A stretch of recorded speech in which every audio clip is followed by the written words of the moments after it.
Bu belgesel yalnızca bir coğrafyayı anlatmıyor.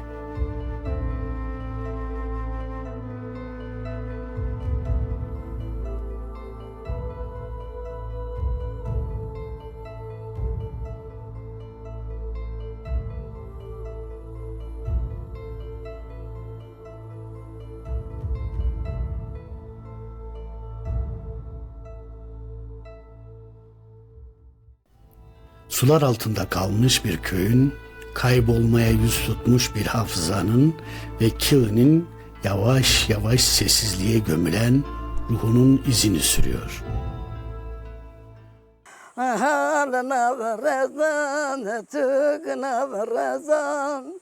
Hataka bebe utev bibinim. Genca bele kara devrim. Maçında çinedi baba. Mama revmet. Mama domar üme. Nerede onton nerede?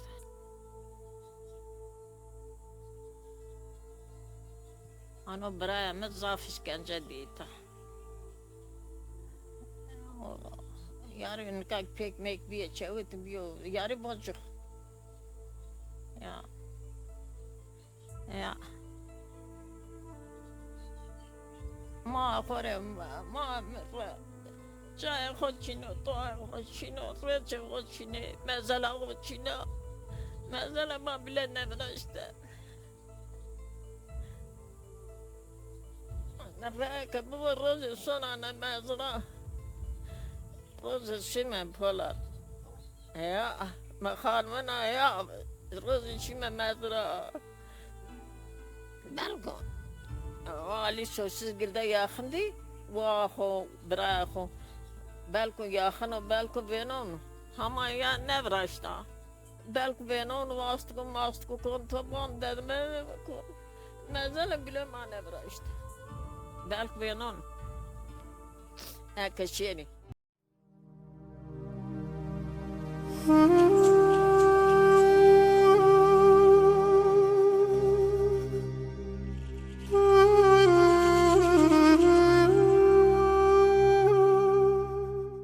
Artık orada uzakta bir köy yok. Gidemediğiniz, göremediğiniz o köy de yok. Bir zamanlar çocuk seslerinin yankılandığı sokaklar, tandır dumanının göğe karıştığı avlular, kapılarında selamların eksik olmadığı evler, şimdi hepsi suyun derin sessizliğinde uyuyor. Baraj yalnızca toprağı değil, anıları, hayatları ve hatıraları da suların altına gömdü. Kimi mezarlar sevdiklerinin omuzlarında yeni yerlerine taşınabildi. Kimileri ise sahipsiz kaldı. Hiç kimsenin gelip alamadığı o mezarlar bugün hala barajın karanlık sularının altında sessiz bir bekleyişin içindeler. Sanki zaman onların üzerine de ağır bir örtü çekmiş gibi.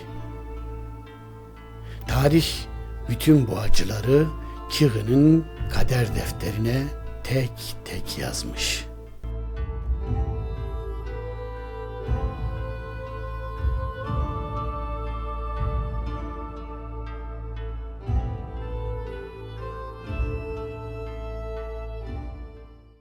Kira gerçekten de kalabalık. Yani biz 87'den önce daha çok kalabalıkmış. Hatta sineması varmış burada. Cezaevi falan varmış. Sinema salonları varmış. Burada hatta daha önce 2 tane milletvekili çıkan bir ilçe. Bir de Türkiye'de ilk anaokulun olduğu bir ilçe. Adaklı, Yayladere, Yedisu buraya bağlı olan ilçeler. Daha sonra onlar ayrıldıktan sonra biraz daha geriye gitmeye başladı. Bir de 90'da sonra göç verdi. Dışarı göç verdi. O açıdan da Kığ'ın şu anki durumu da iyi değil aslında. İş alanları yok. Gençlerimiz şu an iş bulamıyor. Başka da yapacak hani geliri bir iş yok, imkanı yok. Burada 7 tane baraj yapılan bir coğrafyada. Şu anda da mesela Ölmez köyünde bir maden çalışması var. Bu da köye büyük bir zararı olacak. Ben bakıyorum 19, 20, 21, 22 yaşlarında gençler iş yok, çalışmıyor. Tabii ki Türkiye'nin her tarafında şu an işsizlik var, yoksulluk var, ciddi sorunları var Türkiye'nin ama inanın ki bizim Kilya'da daha çok var. Bizim Kilya'da bilmiyorum biraz çok Bingöl'de de bir de kuzey ilçeler olduğu için biraz orada yardım biraz az geliyor buraya. Çünkü sonuçta buranın Bingöl'ün Türkiye'nin ikinci adamı Bingöl'den seçilmiş şu an Cevdet Yılmaz. Yani şu an istersen daha çok yatırımlar olur, daha çok iş imkanları olur. Misal 7 su arasındaki yol ben bildim bileli. Askerden geldim geleli halen yapılıyor. Kaç oldu? 25 sene geçti. Halen yapılıyor. Bir yapıldı. İptal edildi. Başka yerde bir daha yapıldı. Siz de bugün gördünüz. Bayağı çok fuzuli harcamalar yani biraz sahipsiz. Yani hesap soran yok. Müteahhitlerde hesap soran yok. Ya da mesela hani bu paralar nereye gidiyor? Bu insanların yazık günah yani. Bugün siz Dersim'den buraya geldiğimiz yani bir gözlemci olarak bile acıma duygusu sizde oluştu. Çünkü gerçekten de çok yazık günah yani. Çığın içinde yaşıyorum, yol yok, iz yok. Pahalılık var. Geçim zor. 20 milyar harcıyorum, geçim yapamıyorum. 4 kişiye bakıyorum. Böyle geçim olur. Böyle yaşamak olur. Umudum psikolojik bozuk, borç var. Sağa sonra borçlanır, adam gelir diyor borç ver. 20 milyarı buldu borç. Ben 20 milyar oraya borçlanma. Bir kilo et alıp yemiyoruz. Bir kilo et alıp yemiyoruz. Her gün tavuk yiye de tavuk olduk. Nereye gideyim? Okur yazarım yok, yaşlıyım. Nereye gideyim? Gitsem de kirayı ödeyemiyorum. Burada günah, sonra bir kilo et alıp yersin, bir kilo bir şey alıp yersin, 4 tane ekmek alıp yersin. Ama başka yerlerde onu da alamıyorsun. Fakirlik var. Gittikçe geri gidiyor memleket. İleri gitmiyor. Ortam ki bozuldu diye hep kaçtılar. Zenginler kaçtılar, fakirler kaldı. Ben şimdi bu fakirimde nereye gideyim? Kirayı ödeyemiyorum. 4 kişiye nasıl bakayım? Pahalılık çok. Bir kilo et alıp yemiyorum. Valla kardeşim ben ana doğumum 48, yalnız babam 50 olarak 1950 doğum tarihini yazmış. Tamam mı? Bizim dönemimizde gençlik, biz 17 yaşına geldik, kahvelere giremezdik. Sevgi saygı vardı, büyüye hürmet vardı. Tamam mı? Kapı komşuluk vardı, insanlık vardı. Şimdi dünya değişti. Tamam mı? Burada zengin de fakir de çocuğunu okuttu. Yani Çıgı'da okuyan o zamanın en güzel yerlerine geldiler. Doktoru olsun, hakimi olsun, savcısı olsun, subayı olsun, öğretmeni olsun. Tamam mı? Tamam mı? Şimdi Çıgı Tunceli'den sonra ikinci noktaydı. Yani okur yazarlık şeyinde. Ve şimdiki gençliğe bakıyorsun, biz kendi gençliğimize bakıyoruz. Çocuklarımıza kendi gençliğimizi anlattığımız zaman bize diyorlar ki ya siz de hayat yaşamışsınız. Arada dağlar kadar fark var. Tamam mı? Şimdi 81 ilde üniversite kurulmuş. Tamam mı? Eskiden bizim dönemimizde burada ortaokul vardı. İlkokul, ortaokul. Ortaokulu bitiren giderdi, 3 yıl lise okurdu. Bingöl, Diyarbakır, Tunceli. Burada okuyan kardeşlerimiz öğretmen oldular. Her ilerisi aydınlıktı. Mezun olduğu zaman da görev alıyordular devletten. Ve şimdi gençler üniversiteyi bitiriyor, evde bomboş yatıyor. Ama hafıza kolay silinmiyor. Her yıl insanlar yeniden dönüyor o topraklara. Kimi bir mezarın başında dua etmek, kimi çocukluğunu son kez hatırlamak, kimi de yalnızca özlemini gidermek için. Çünkü bazı şehirlerden ayrılabilirsiniz. Ama bazı şehirler ömrünüz boyunca içinizden hiç ayrılmaz.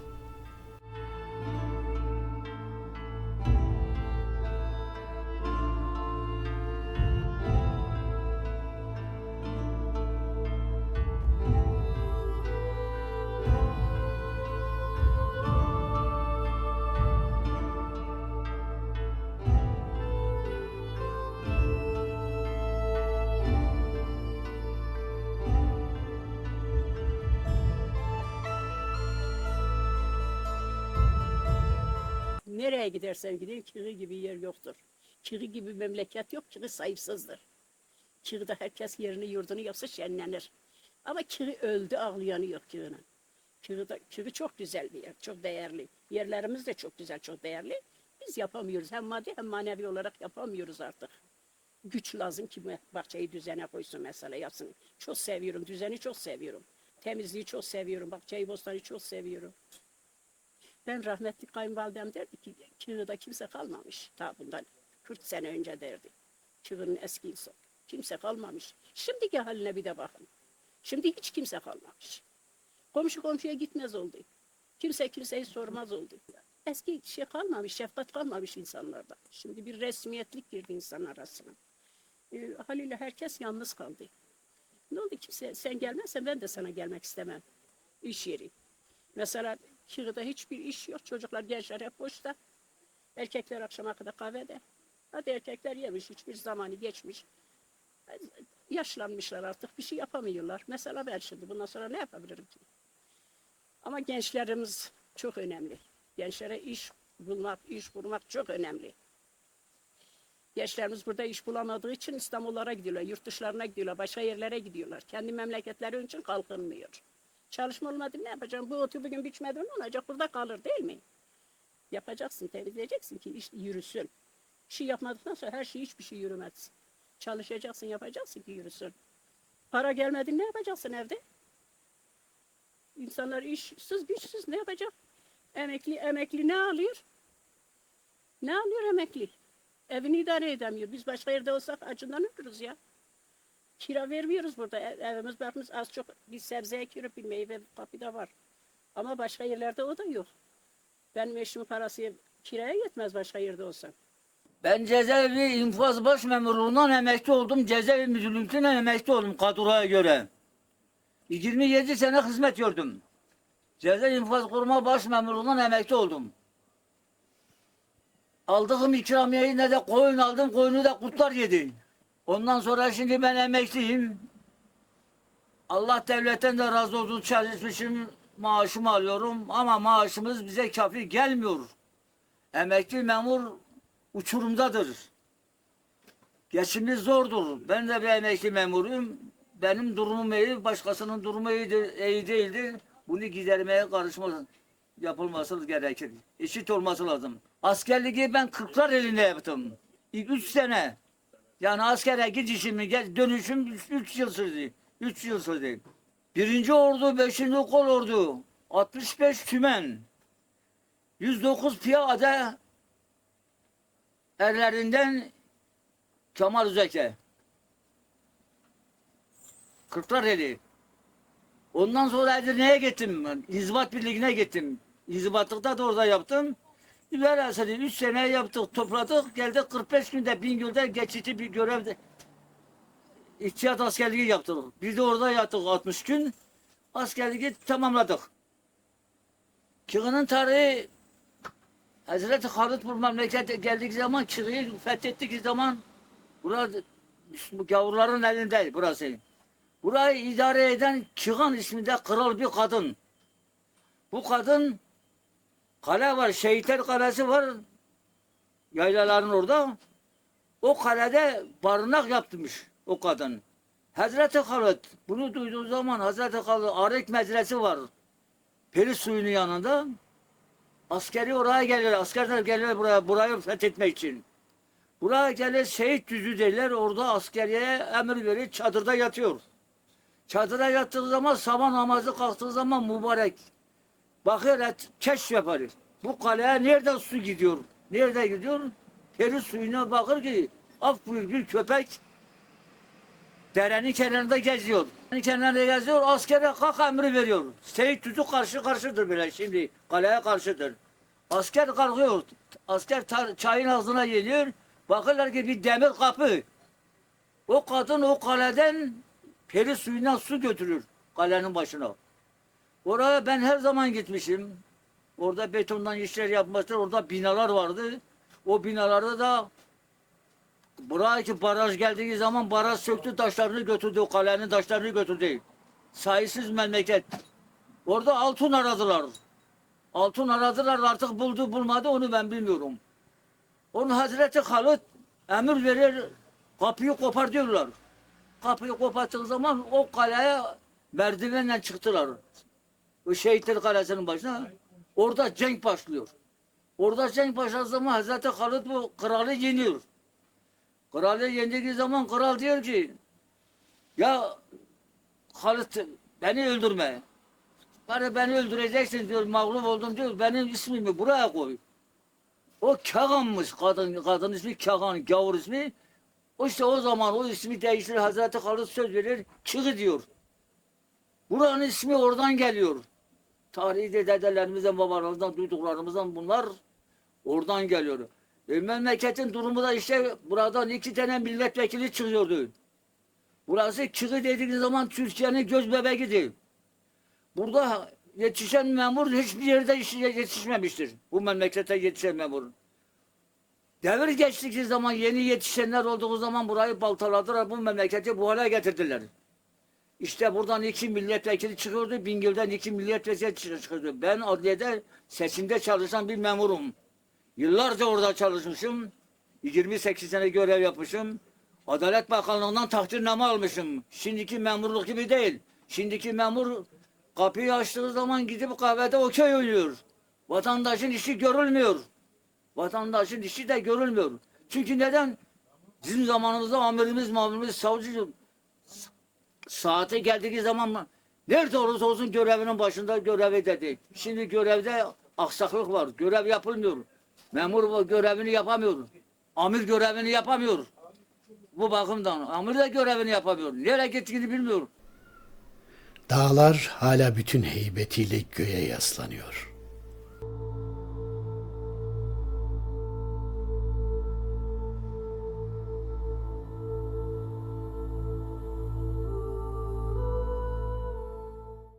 Vadiler hala rüzgarın dilini konuşuyor.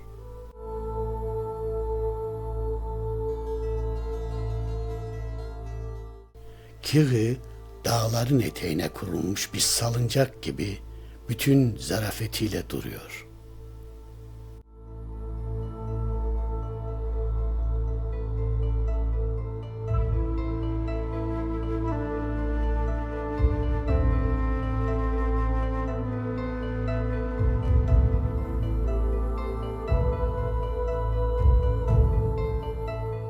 Fakat suların önüne çekilen devasa bentler yalnızca akarsuların değil, bu kadim coğrafyanın ruhunun akışını da durdurmuş gibi.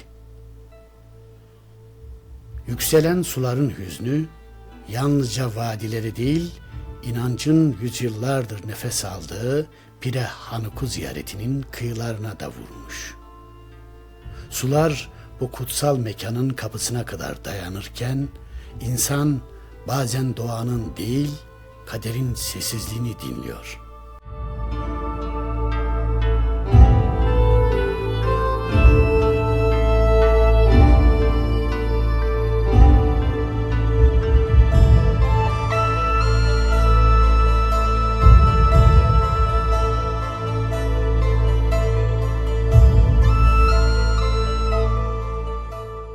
İşte ve Pirahan kananı.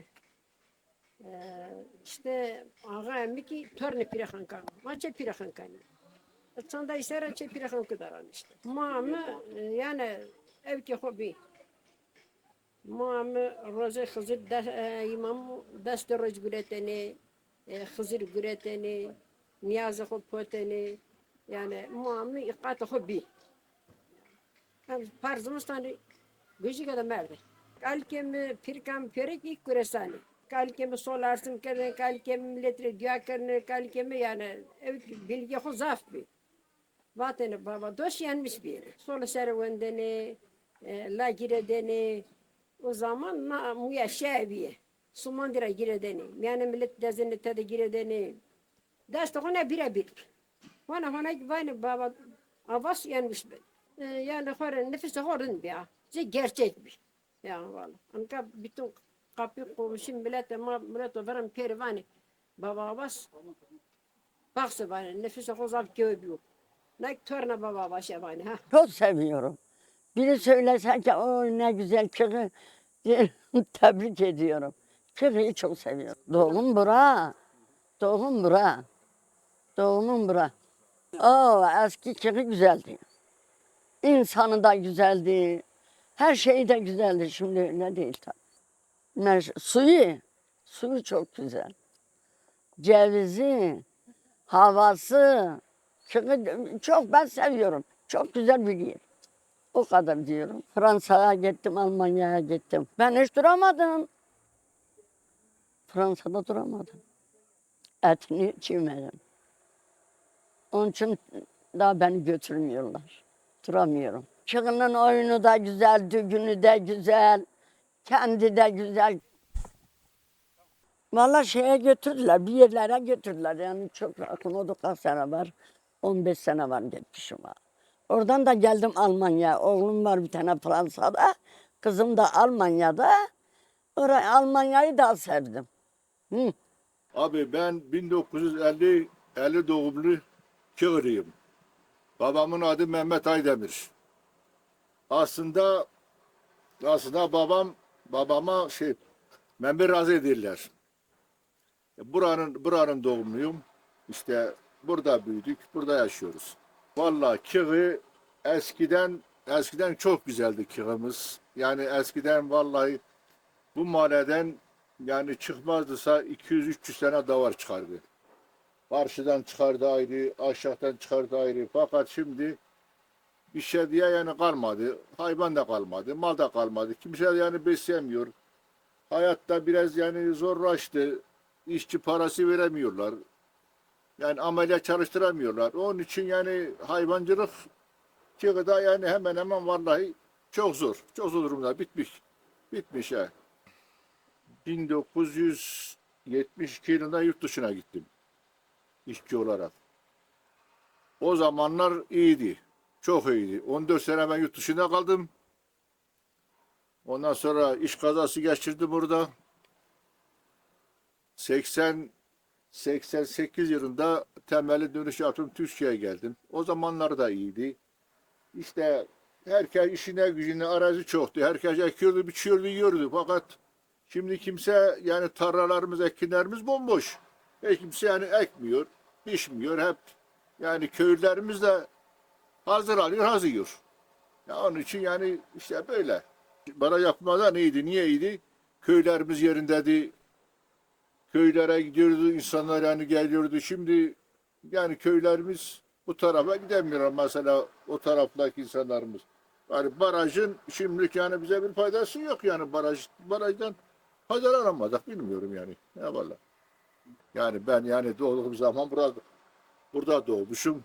Burada büyüdüm. Abi benim çocuklarımda ya ne anlatayım çok iyiydi, şenlikti biz. Arkadaşlara beraber Mara giderdik. Yaylaya burada biz yayla giderdik. Seyit Kasım'a. Yani köçtüğümüz zaman 20-30 ev beraber yaylaya köşerdik. Beraber ziyarete giderdik. Oradan giderdik odun getirirdik, mala giderdik. Odun getirir satardık.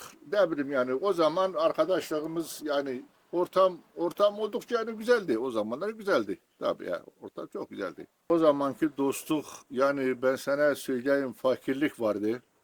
Fakat dostluk apaplık vardı. Yani ben sana diyeyim yani şimdi dostluk yok, insanlık yok. Bir hastayı sormak yok, bir garibanı sormak yok, birinin yanına gitmek yok. Yani oturuyorsun akşama kadar ya bakıyorsun ki bir kişi gerek seni sonra. Eski zamanlar bizim gençlik zamanımızda ortam oldukça yani çok güzeldi. Şimdiki yok.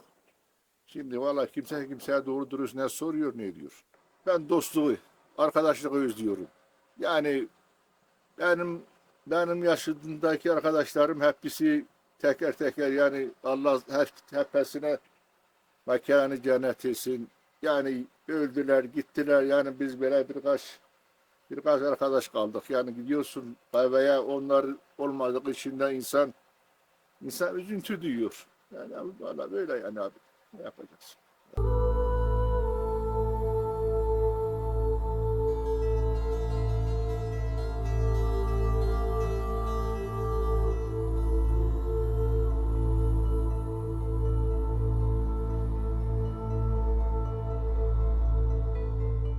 Oysa bir zamanlar bu topraklar suyun berraklığı kadar temiz, dostlukların, paylaşmanın ve üretmenin yurduydu. Bugün ise Kığı kırgın bir tanrıça gibi susuyor.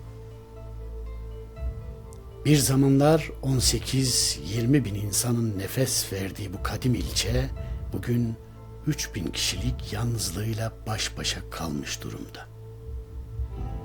İş alanlarının azalması, gençlerin umutlarını başka şehirlere taşıması ve her geçen yıl büyüyen göç. Bu güzel coğrafyanın sokaklarını biraz daha sessiz bırakmış.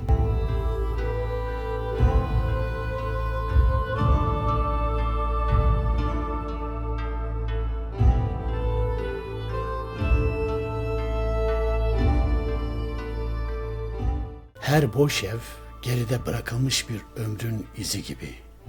Her kapalı dükkan yarım kalmış bir hayalin sessiz tanı. Buradan bir yere gitmeyince ne yapabiliyorsun? Bir siyaseti bilmezsin fazla, bir şey bilemezsin. Bir dünya görüşünü fazla bilemezsin. Bilmediğin için de yani onlara fazla görmemek lazım. Bütün suç ben her zaman söylüyorum bizde. Neden bizde? 90'dan sonra giden insanlarımız hiçbiri yani gelip de arkadaşım burada belli bir bazı insanlar hariç yani şurada şu siyaset şöyledir, şu böyledir yahut da giden insanlarımız çok gelip de burada iş imkanları sunmadı. Yani gelip de burada kendi baba ocağına bir ev bile yapmadılar çoğu insan. Ben mesela ne yaptım? Burada 2 katlı ev mi yaptım? Ne olursa olsun. Ben sonuçta çocukluğum geçtiği yerde ben bir şey yapmam lazım. Herkes eğer bir kendine göre bir ev yeni yapsa, bir çivi çalsa da bu memleket zaten bu hale gelmez. Bizim köy insanı çok duyarlıdır. Yani az çok az her şeyi bilir yani. Son olarak ben buradaki iş adamlarımıza çağrıda bulunuyorum. İstanbul'da bulunan börekçilerimiz var. Gelsinler buralara sahip çıksınlar. İkamet kağıtlarını alsınlar buraya. En azından her evde bir kişi 2 kişi de aldığı zaman burası daha kalkının nüfus çok olduğu zaman daha hizmet daha çok gelir daha yani bazı insanlara bırakmamak lazım. Yani biz şimdi tabii ki bazı şeylere mesela hani kızıyoruz ama biraz da halktan olması lazım. Halkın elinde olması lazım. Vallahi kiri de güzel. Vallahi ben misafirim şimdi. Ben şimdi misafirim. Zaten kalırım kaç ay. Güzün giderim. Ama tabii burayı özlerim. Biz buranın dokunuyor. Vallahi dağlar taşlar yani orada ne var? Orada da tek beton var. Ne varsa ki. Velat iyidir tabii ki. Gencen amarında kabiye, gencen amçere biyane, hırta biyane. Bas şintene, veli birnene, mange editene, mal ker topar. Hatta tünceler askon. Tama piyafar askon, maskoti. İta çemin o askon, bakın mevrazı bırak. Esta sevmiyorum mevrazı, hrabe keme. Layık bıraştı.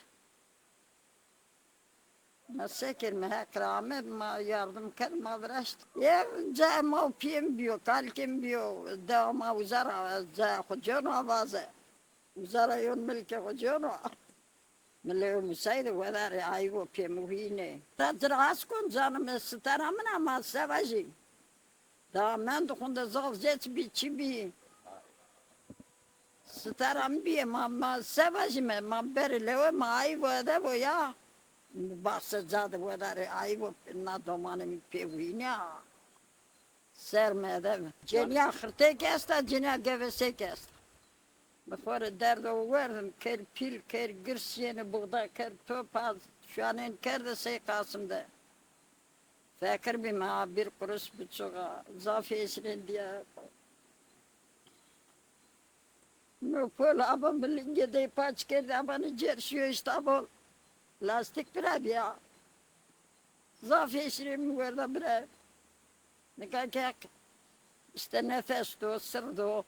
Küçük çıkan amanat meso çeçen ahvaz besim bana. Kre kre kre pıt pıt pıt pıt pıt kren amana meso. Yita kegration ya. Vayre masto cigere vayre masto. Sekir bile çevt bir dobanın fakir bir. Kol fakir bir pol yar meydan peri bırakı.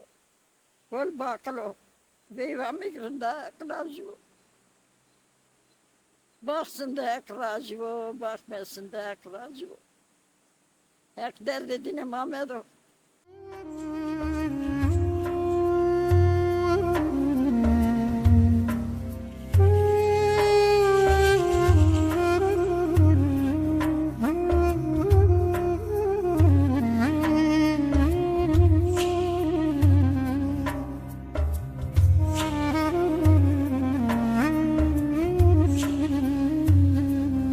Çığı'nın taş mektebi bir zamanlar ilmin, çocuk seslerinin ve geleceğe kurulan hayallerin yuvası olan o görkemli yapı. Bugün yoksulluğun gölgesinde ayakta kalmaya çalışan hüzünlü bir bina. İşlemeli taş cephesi hala bütün asaletiyle zamana direniyor. Fakat arka duvarları unutulmuşluğun ve ihmalin ağır yükünü taşıyor. Sanki tarih yıkılmamak için son nefesini veriyor. Tarihi Kığı Hamamı ise yeşilliklerin arasında sessizce kayboluyor. Bir zamanların buharı, sohbeti ve hayatı bugün taş yığınları arasında zamana teslim olmuş gibi. Harabe yalnızca. Her taşı geçmişten kopuk gelen kederli bir cümle gibi duruyor. Sonra Çığı yükseklerden seyrediyoruz. Dağların, vadilerin ve suyun birbirine kavuştuğu o eşsiz manzaranın karşısında belgeselin yapımcısı, iş insanı Polat Balcı'nın gözlerinde yılların özlemi beliriyor. Çünkü bazen insan doğup büyüdüğü yere bakarken yalnızca gördüklerine değil, artık göremediklerine de ağlar.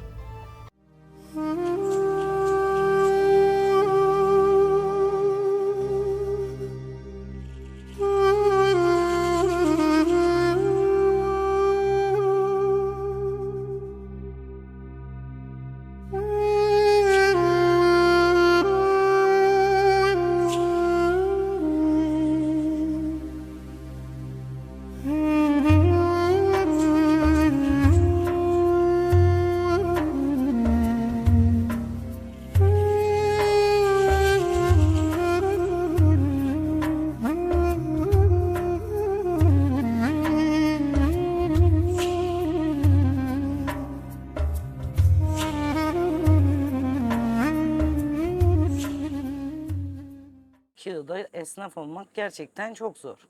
Hele ki küçük esnafsan çok zor. Yani Kağıt esnaflarını kalkındırmak da gerçekten olası bir durum. Yapabilirler de. Ama soran da olmuyor. İlgilenen de olmuyor. Biz kendimiz yani kimse bize demiyor burada kalın ama kendimiz seviyoruz memleketimize, hizmet etmek istiyoruz. Güzel bir yer. Birden böyle göç ettik, buraya geldik. Küçüktük o zaman. Apar topar köyümüz böyle yakıldı, bir şeyler oldu. Annem birden karar verdi. Çoluk çocuk hepimiz yola düştük, yürüyerek geldik. Yani köyden buraya yürüyerek geldik. Bir gece bir yerde kaldık, ondan sonra tekrar devam ettik. Buraya yerleştik. Bazen diyorum hani keşke biz hep köyde kalsaydık. Kültür değişmeseydi. Ben bazen çok söylüyorum bunu. Ama demek ki nasip kader böyleymiş. Böyle gördük. benim için her yer çok güzeldi. Ama burayı bir başka seviyorum. Hani dersin ya memleketim, kaderim, coğrafya kaderimdir dersin ya. Çok zorluk kışları yaşıyoruz mesela burada. Yine de hani çok şikayet edemiyorum. Çünkü seviyorum, kendi isteğimle kalıyorum. Buranın bir tık gelişse, bir tık gelişse, bir şeyler yapılsa gerçekten cennet burası. Ama onu da bilmiyorum yani hani yaparlar mı, olur mu? Bir umudum var henüz. Henüz var diyorum. Zamanla bir Malde bir yani. Koy göğüs zafırındaki özürlü bir yani çok güzeldi. Çok zafırındaki bir mare. Malde bir yani ders ister bir yani. Minneven piyemin rahmeti aslında ama reman pese o mal bivin başıma ver ve pirakan ku ben tak diye. Ma kutu affedersiniz özür dilerim kutuk malı bir mal feteliyene. Yok ama liyo malı cip ameliyo malı venet maniş medzike. Cipe kaymakanyo. O zaman cirana mata al mortaya so şoför diye kaymakanyo. Niş meze vak isma var ma vak isma sefer ma vak mal fetel ma mal fetel mal kardevin dolar kardevin mal levneyme. Niş vak kaymakan vak isma yazmış ko ma peri yazmış kelime dolayık ama yatılı okulda venden az nadane piyem. Piyem vak az çönnadan az nadane. Domanı ven. Ondan sonra ders eşleri bir yana mev kerdi.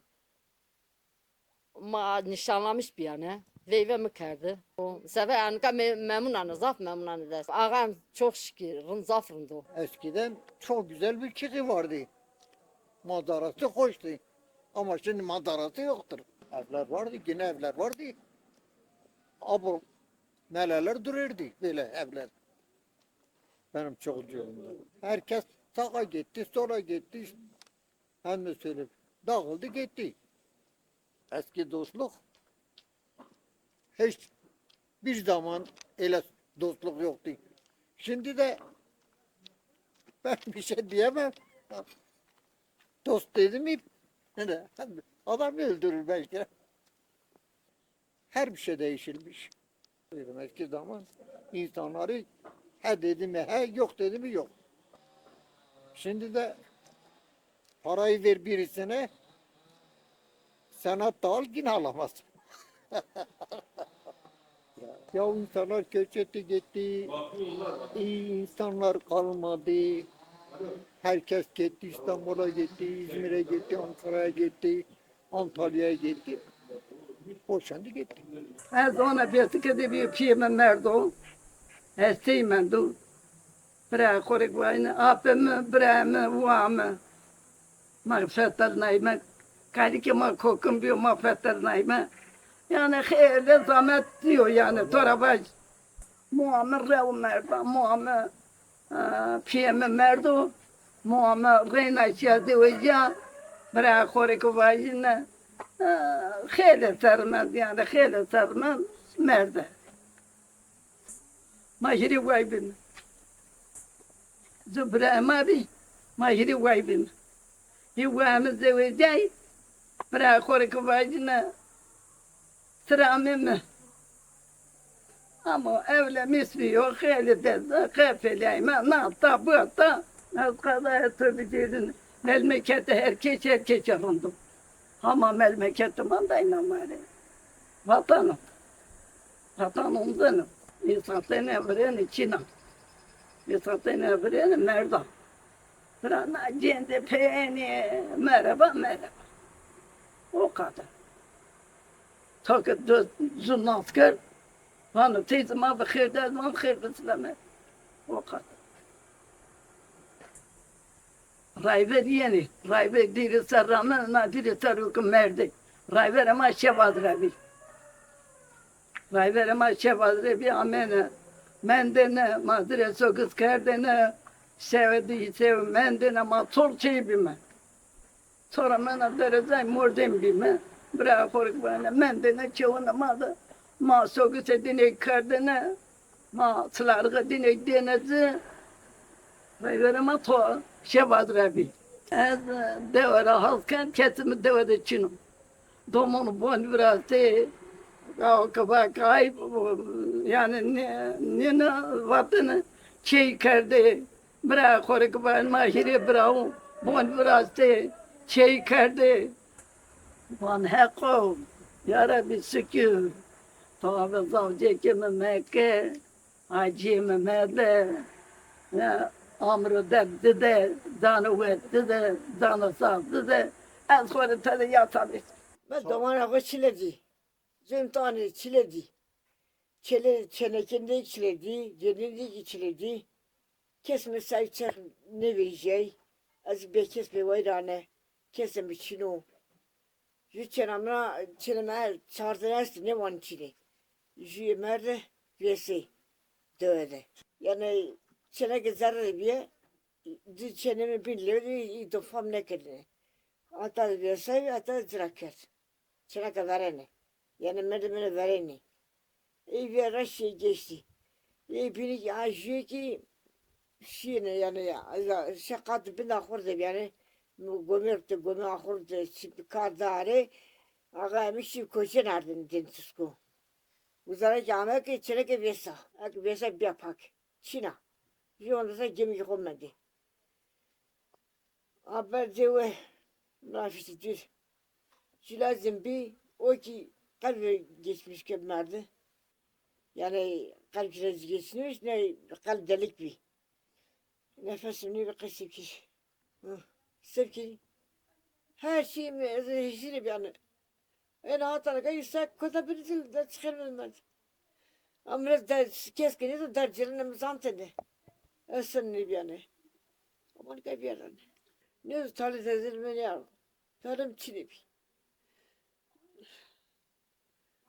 Çevra şimdi ciranın şiddeni var cezasakma cire verdin. Şu an gavan ne kadar kes bir ne kadar domanlı ko. Sakın. Neyse. Yamra yaman. Heka volum vazı ne zaman sekin. Şimdi kam biraz demir. Ya. Vazı. Ne izin monzardo. Evet çelim kaçım ki ne var ne kaçım ne keni. İyi kaçım keni. Ama sakın. تقول من الدراخ نستعرضه والموازونس مسكنك يعني مش دي دي مرا بس كيش أبسمك أشنا كذا وقت ملتي بيانا وقت جانو دشي ده ما دشانو ده قوانو بيانا نامسلي بيانا تان her şey خودي بيانا تان ये तो मन में सर काचना छिपी को चला को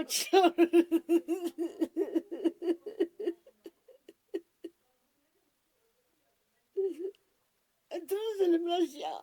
Masa ya dana uçtu. Pide kanku derdilim ne do merberso. Kaçız büyük. Derdilim mez. Ve ardından insanlar konuşmaya başlıyor. Her yaşlı adam geçmişi yeniden omuzlarına alıyor. Her yaşlı kadın yorgun sesiyle yarım kalmış bir ağıdı tamamlıyor. Cennet ve nife dil kabere bora can kabere bora kone desteğim kone devam be keme gelip çıkalın gaga tora keme gelip çıkalın gaga tora. Her derin iç çekiş, yıllardır kabuk bağlamayan eski bir yaranın yeniden kanaması gibi. Bir başka kadın evinin önünde yün döverken bozuyor sessizliği.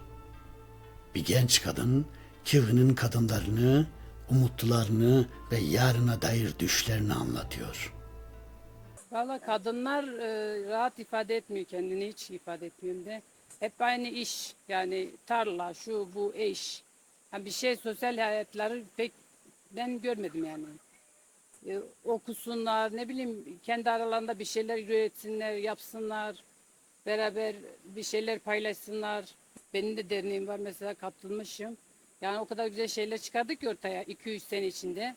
Burada da öyle şeyler olabilir. Birlik, beraberlik her zaman güzeldir. Ben çok istiyorum yani. Ben de mesela elimden geleni yaparım yani. Eğer beni de hani aralarına alırlarsa ya da ne bileyim şey yapmak isterlerse. Valla onlar özgürlükleri için her şey yaparım yani. Mesela ne bileyim etkinlik yaparım, yani kurs veririm. Güzel şeyler ortaya çıkarırım yani. Eğer şey yaparlarsa, isterlerse mesela burada güzel hocalar olursa, şey olursa. Ben çok şey başardım yani. Onlar da başarabilir bence. Mesela ben daha önce yani çok içime kapanıktım. Bir şeyler yapmak istemiyordum. Ama şimdi 3-4 senedir mesela dernekte tanıştım arkadaşlar. O kadar güzel çevre yaptım ki kendime. Yani sevilen biriyim de. Mesela halk oyunları yaptık, erbani yaptık, koro yaptık. Yani kadınlar o kadar güzel şeyler başardı ki. Yani sırf kadınlar. Yani kadınlar her zaman bilmiyorum ya öncelik olsun bence kadınlara. Kadınlar çok şey yaşadım, çok şey gördüm, çok şey yani anlattım. Ben bu saatte bundan önce biz hep boş yaşamışız bence. Kendimizi daha güzel şeyler katabilirdik yani. Ben şu anda şeyim olsa ben daha çok şey hayatıma katarım yani. Ama diyorlar ne bileyim yaşamanın şeyi yoktur ama ben isterim ki daha çok şey hayatıma katayım yani. Bu son yani bayağı 48 yaşındayım. Bundan sonra da hayatıma çok şey katabilirim yani. O zorlukları her zaman da aşabiliriz yani. Ben çok şey aştım bilmiyorum yani. O kadınlar da yapabilir. Burada insanlar yalnızca konuşmuyor. Hatırlıyorlar, özlüyorlar, bekliyorlar. Ve belki de en çok unutulmamak istiyorlar. Kığı'nın dağlarında ihtişam var. Sularında geçmişin yankısı var. Ziyaretlerinde inancın sessizliği var. İnsanların gözlerinde ise yılların yorgunluğu. Ama bütün bu hüznün içinde hala tükenmeyen bir umut da var. Çünkü bazı şehirler ne kadar yalnız bırakılırsa bırakılsın, kendilerini seven insanların kalbinde yaşamaya devam ederler. Ve Kığı belki de hala bir gün yeniden çoğalacağı zamanı bekliyordur.